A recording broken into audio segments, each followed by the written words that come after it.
C'est l'histoire d'un scandale que le pouvoir colonial français a soigneusement enterré pendant 60 ans, jusqu'au jour où un historien l'a déterré. Cet historien, c'est Guillaume Lachenal. Le scandale, c'est celui de la lomidine, un médicament miracle, entre guillemets, contre la maladie du sommeil, tellement miraculeux qu'il tuait les populations auxquelles on l'administrait. C'était à la fin des années 50. La France a lomidinisé des centaines de milliers de personnes. Bonsoir Guillaume Lachenal. Bonsoir. Merci d'être avec nous sur TV5 Monde. Vous êtes historien de la médecine. Vous êtes donc l'auteur de ce livre, Le médicament qui devait sauver l'Afrique, un scandale pharmaceutique aux colonies éditions. La découverte des empêcheurs de penser en rond. Qu'est-ce que la lomidine ?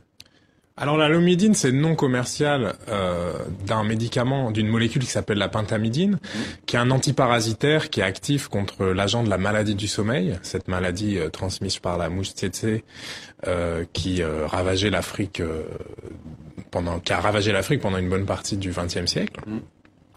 Donc c'est un médicament qui est toujours utilisé aujourd'hui, qui est un médicament utile pour traiter la maladie du sommeil et qui est un médicament qui est aussi très délicat à utiliser, on le sait aujourd'hui, parce qu'il pose des problèmes d'effets secondaires très sérieux, cardiaques, rénaux, etc. Et l'histoire que j'ai retracée dans ce livre, c'est l'histoire d'un épisode oublié de l'histoire de ce médicament, un moment où les médecins coloniaux, français, vous l'avez dit, mais aussi belges, portugais, décident d'utiliser ce médicament de manière préventive. C'est-à-dire de le donner à des gens sains, qui sont simplement exposés à la maladie parce qu'ils vivent dans des régions touchées. Et donc on a décidé de faire ce qu'on appelait à l'époque là une lomidinisation totale des régions touchées, c'est-à-dire qu'on visitait les populations et qu'on les injectait avec ce médicament tous les 6 mois, de manière préventive, et on a répété ainsi les injections de lomidine. Dans quel pays concerné? Vous avez cité les colons portugais, français, belges, donc on imagine l'ex-Zaïre. Donc l'ex-Zaïre, le Congo belge, l'Angola était aussi très pentamidinisé ou lomidinisé, mais du côté français, le Cameroun, ce qui était l'Afrique équatoriale française, donc le Congo, le Gabon, des régions de ce qu'est l'actuelle République centrafricaine ont été aussi très concernés. Pourquoi est-ce que la France se lance-t-elle et pourquoi les empires, entre guillemets, coloniaux se lancent-ils à l'époque dans ces vastes campagnes de vaccination? Alors, on est, après la Seconde Guerre mondiale, à un moment où les puissances européennes investissent dans leurs colonies comme elles l'ont jamais fait. C'est-à-dire qu'on a pour la première fois des moyens pour essayer de développer les colonies, et c'est le grand projet de faire décoller économiquement l'Afrique. Et pour ça, il faut des bras. On estime que l'Afrique manque de population, et donc la médecine est une des priorités des politiques coloniales. Et donc, on lance des grands programmes qui vont de l'assainissement des environnements à des programmes de vaccination. Et dans ce cas-là, c'est pas exactement une vaccination, c'est des programmes de médecine de masse où on va dépister des maladies, les traiter ou les prévenir avec des médicaments, comme dans le cas de... L'idée, c'est quoi? C'est d'éviter que les populations soient décimées par la maladie du sommeil, par exemple, et que ça nuise à l'économie, à l'expansion, c'est ça? Voilà.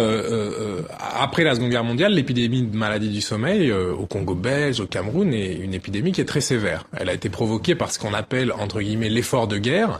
Pendant la Seconde Guerre mondiale, on sait que les populations de ces régions ont été soumises à du travail forcé, à la cueillette du caoutchouc pour les alliés, et que cet effort de guerre, une de ses conséquences, c'est une épidémie de maladie du sommeil très sévère qui effectivement pose des vrais problèmes de mortalité. Et pour les pouvoirs coloniaux, c'est une priorité. Il faut endiguer cette épidémie à tout prix. Alors les médecins, les praticiens, lorsqu'ils font ces campagnes de vaccination, à un moment donné, il y a une rupture, ils le savent.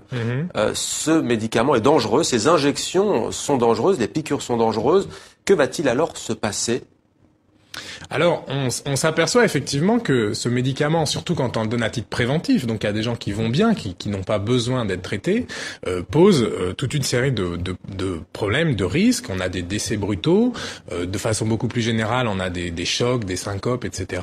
Et puis dans un grand nombre de cas aussi, on a des infections liées à l'injection. Donc on a des gros problèmes, et ces problèmes, ils sont reconnus par les médecins. C'est-à-dire que je n'ai rien découvert, au sens où toutes les publications scientifiques de l'époque, les rapports, etc., font état de ces problèmes. Et alors qu'est-ce qui se passe? On décide de continuer. Et d'ailleurs, ça terrorise les populations. Hein. Les hommes, les femmes, les jeunes, les moins jeunes se cachent, ne veulent pas venir.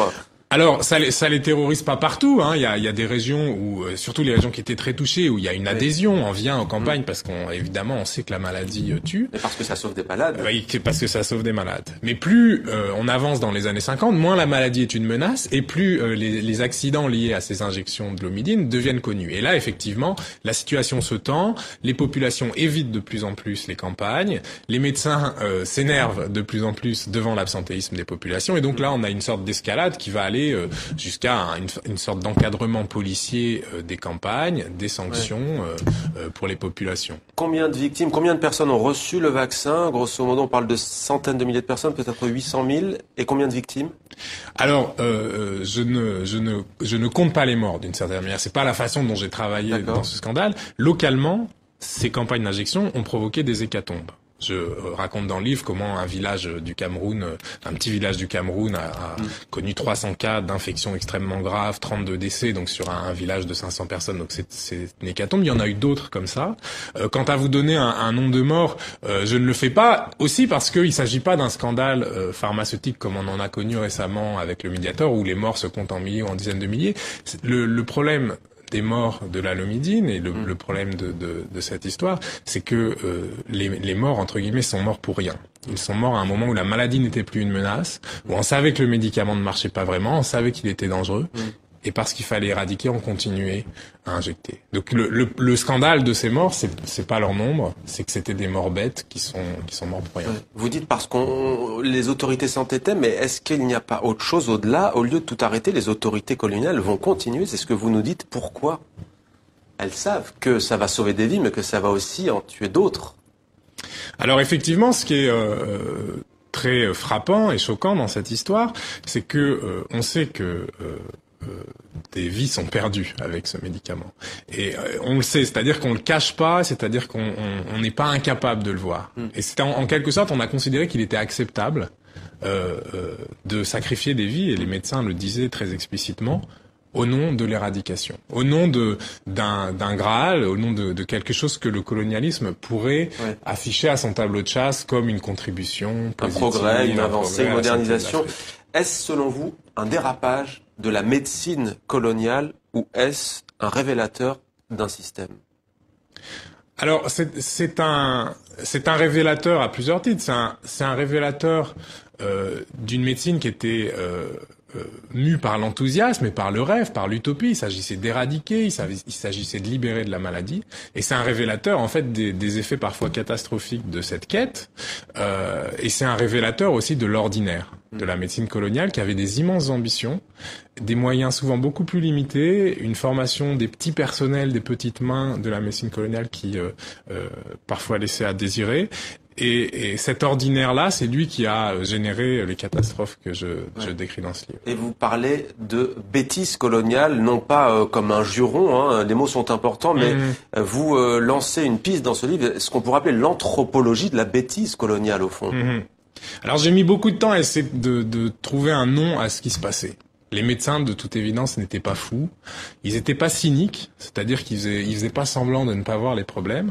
Mais au contraire, ils connaissaient les problèmes que posait le médicament, et ils étaient pris dans une sorte d'euphorie, qui était une euphorie assez arrogante aussi, puisque eux savaient ce qu'il fallait faire, il fallait libérer de l'Afrique de la maladie, y compris contre le gré des Africains. Et donc ça, alors là, moi je puise dans plus des références littéraires chez Flaubert, le nom de cette joyeuse euphorie et cette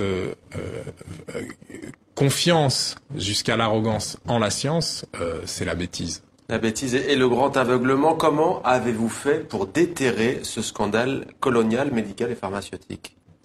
Alors pour le déterrer, précisément, je n'avais pas connaissance de cette histoire. J'étais un historien de la médecine spécialisé sur le Cameroun, et c'est précisément en ne cherchant pas que j'ai trouvé, c'est-à-dire que au hasard des archives nationales de Yaoundé au Cameroun, je suis tombé sur ce dossier qui était un dossier consacré à un de ces accidents massifs de l'homidinisation dans l'est du Cameroun, à Yokadouma. Et c'est en tombant sur ce dossier que je me suis dit, là, il y a une histoire dont on n'a jamais parlé, y compris les historiens, y compris ceux qui voulaient avoir un regard critique sur cette période.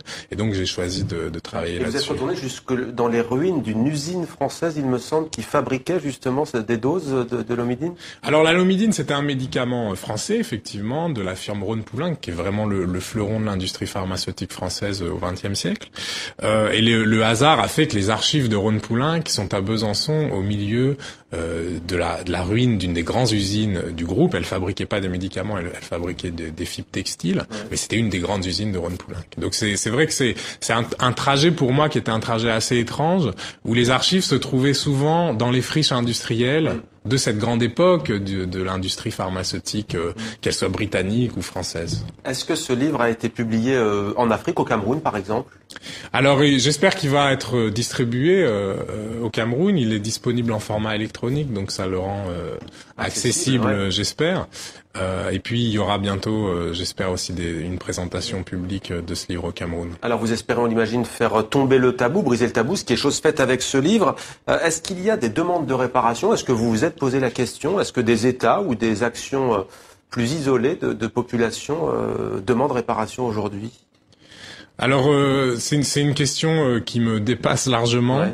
Ce qui est sûr, c'est que les affaires que je relate ont eu lieu en pleine guerre de décolonisation, une guerre qui opposait la France puis le gouvernement camerounais à une partie de sa population, donc une atmosphère extrêmement tendue. Et c'est dans ce cadre-là que le gouvernement français a un peu résolu le scandale en indemnisant déjà les populations. Donc je sais pas juridiquement ce qu'on peut en faire. En tout cas, je relate ce qui s'est passé et comment le scandale, d'une certaine manière, a été résolu et par là même enterré. Guillaume Lachenal, merci beaucoup d'avoir accepté de témoigner dans 64 minutes sur TV5 Monde. Je rappelle le titre de votre livre, Le médicament qui devait sauver l'Afrique, un scandale pharmaceutique aux colonies, édition La Découverte, dans la collection Les empêcheurs de penser en rond. Merci à vous d'être venu sur le plateau de TV5 Monde.